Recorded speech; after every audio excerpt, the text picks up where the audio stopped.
Veieu aquest edifici d'aquí darrere meu, la persiana així mig trencada? Doncs també és de la Generalitat, és de la mateixa senyora que us vaig explicar l'altre dia que fa 12 o 13 anys que es va morir i que no tenia hereus i que l'hereu és la Generalitat i fa 12 o 13 anys i aquí no l'ha agafat ningú.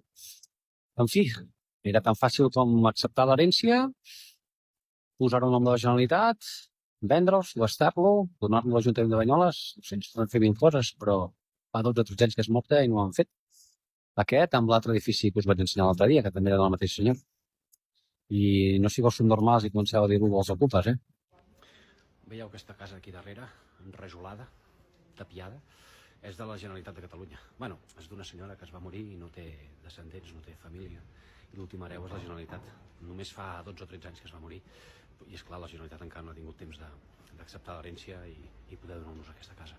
N'hi ha una altra allà al carrer principal de Banyoles, encara més ben parida, també en la mateixa situació. Pues clar, només fa 12 o 13 anys que es va morir. Las cosas de Palacio van despacio.